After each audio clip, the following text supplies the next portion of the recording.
This video channel was made as a gift for my future self, and I hope to share it with my grandchildren.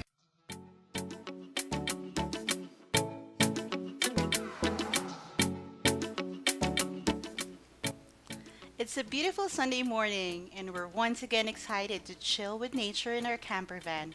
Today, we're gonna meet for the first time one of the van lifers here in Baguio, and we're very thrilled and excited to see their van setup.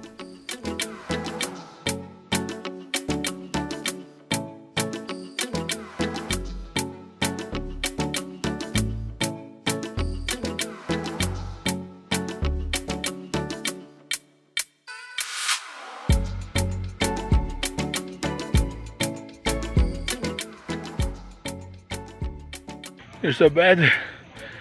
Soon we're gonna take this one off so that we can have bed extension plus a drawer. That's the good thing about Baguio. We don't need an AC or electric fan because of the weather. So I got tired. Oh. I just pitched a tent and now I'm running out of bread.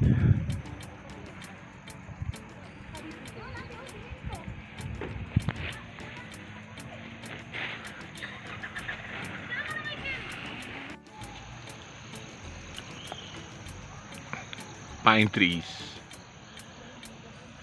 Our co-van lifers. Yeah.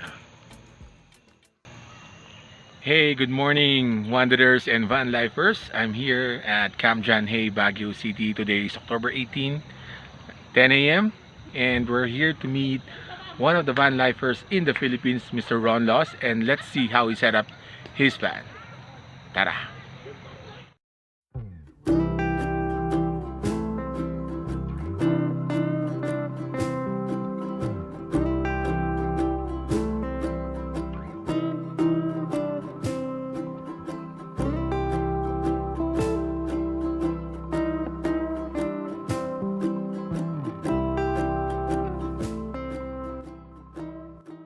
Good morning, sir. Anong pangalan, sir? Ron, Ron, member ng Van Life Philippines, right? Philippines, yeah. Van Life Pilipinas camper van. Ito po yung sasakyan niya. Sir, anong yung sasakyan mo, sir? Ford Everest. Ford Everest 2016. Pang mayaman, sir, yan, ha? Hindi rin. Pwede natin makita, sir, yung van mo? Setup ni sir, tignan natin. Sir Ron.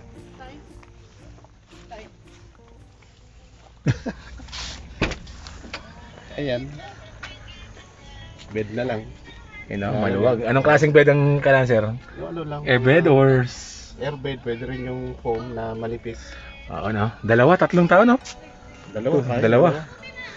Kasi kahit dalawa lang yan, meron si sir na setup dito na. Ayun, no? Setup in tent ni sir. At yung ganyan table ko, patungan ko kasi ng computer. Hindi ko muna dinala. Ayan, table na yan. Malaking bagay yung ganyan table. Ilan kayo, sir, dito lagi nagkakamp? Kayo mismo ang pamilya? Oo, kami lang. Anak mo, sir? Oo, dalawa. Saan mo na, sir, nadali yung van mo? Na nakapag overnight kayo sa van, tsaka Ngayon, wala tent. pa. First time pa lang, sir, mag... first time member pala ng ano, sir? Van Lifers, Van Life Philippines. Okay na. Okay na, pwede na. Hello!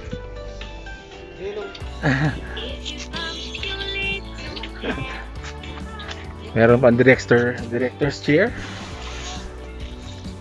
May malit na lutuan.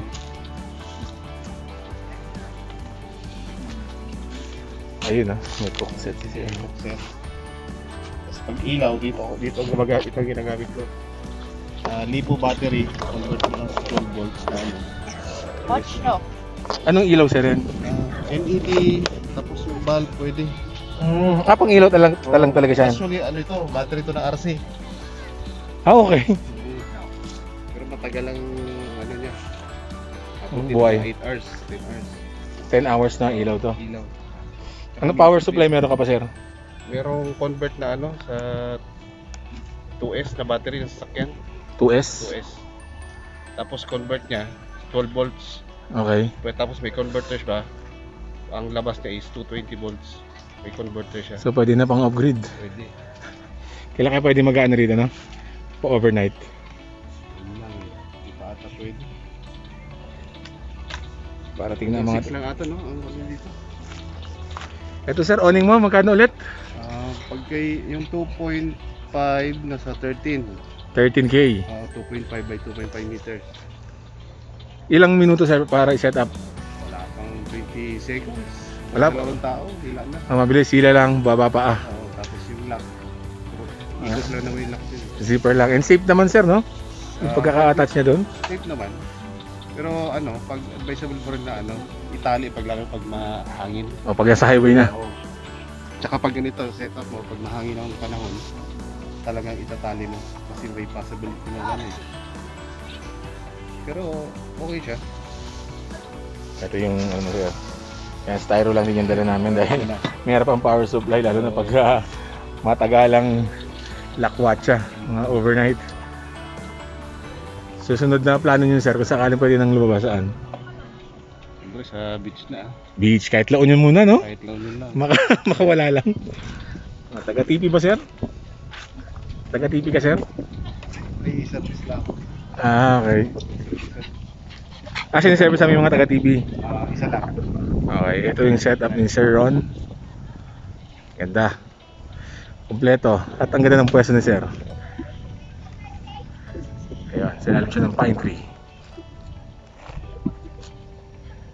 Yung kasama mo sir, mga pamilya? Asawa, anak? Asawa ko. Kapit ko. Yung aso, yung papi. Si Doggy. Naaway ako eh. Mochi. Chick! What up?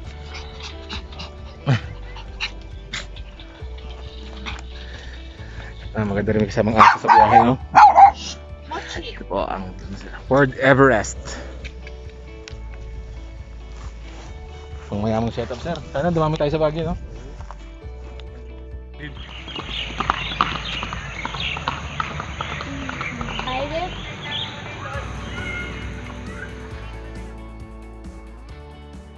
We hope to see more van lifers not just in Baguio, but in the entire Philippines. I can't wait for this pandemic to be over. By the way, please hit the subscribe button and click on the notification bell to get notified of our new video. Thank you so much and see you on the next one. Rock on!